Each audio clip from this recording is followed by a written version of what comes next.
Age verification is digital ID. No matter how hard the government or anyone else tries to convince you otherwise, that you have to prove you are who you say you are to establish your age makes this an ID check. 18 is a number. The number 18, linked to biometrics or other facts to prove someone's age, is identification. The law is unambiguous on this.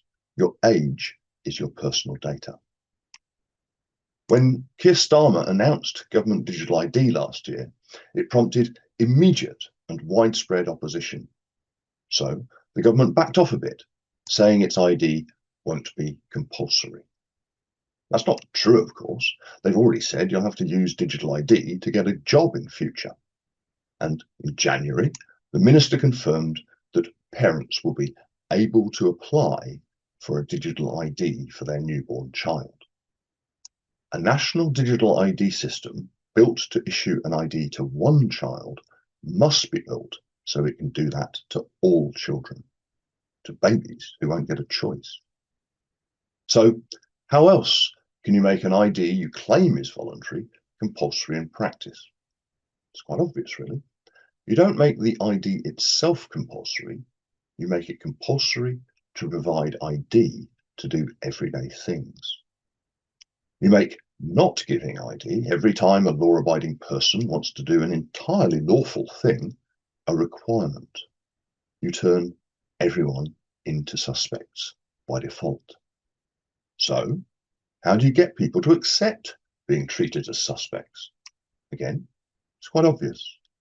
You tap into moral outrage and people's fears about criminal behaviour, and you turn it back on themselves and on everyone else.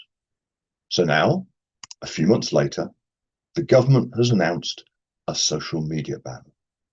Think of the children, they say, as they announce rules that in practice will mean online digital ID age checks for adults, for over 16s. A state-enforced social media ban for under 16s, for any sort of age gate, means building a digital ID infrastructure for the whole internet. Locking some people out of some things by making official or officially backed proof of age an ID requirement for everyone does more than that too.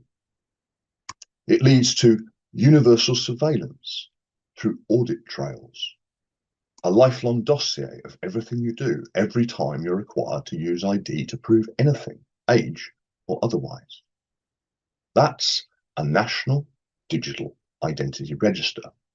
Everything linked by your official ID number or ID credential and everything they touch. This is what the government means when it says it'll join things up to make them more convenient for you. And as we've seen, even when it outsources ID, government exposes you to other risks.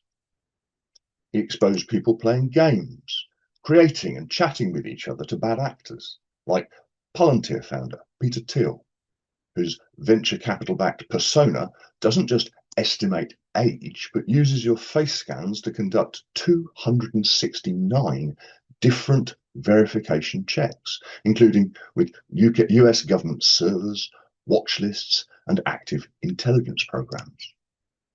Closer to home, the Spanish regulator has already found a UK-based company, Yoti, to have broken data protection law with an app that conditions children to perform for the camera by normalizing biometric age estimation, as if an algorithm's ever going to be able to tell your exact date of birth by looking at a selfie.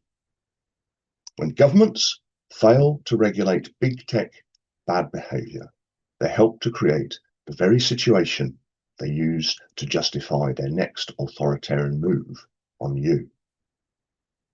Of course, we've learned to keep ourselves safe by parents and teachers talking with children, by young people talking with each other and searching on the internet about sensible, safer ways of doing things, about ways to regain control, not give it away. For nearly 25 years now, No to ID has opposed ID cards and the database state. The world has moved on. And as governments mandate digital ID checks and start banning things, what some have described as surveillance capitalism is now rapidly evolving into surveillance nationalism. There are alternatives, as No2ID, MedConfidential, and many others have proposed, on identity assurance, not state-issued ID, in the NHS for our medical records, for the benefit system during COVID. But of course, government keeps on ignoring them. No2ID opposes government-imposed digital ID infrastructure, whatever excuses they use, which is why we in the UK and many others around the world are supporting Stop Killing the Internet. It's time to speak up again. It's time to take action. Together, we can stop this. So please join us.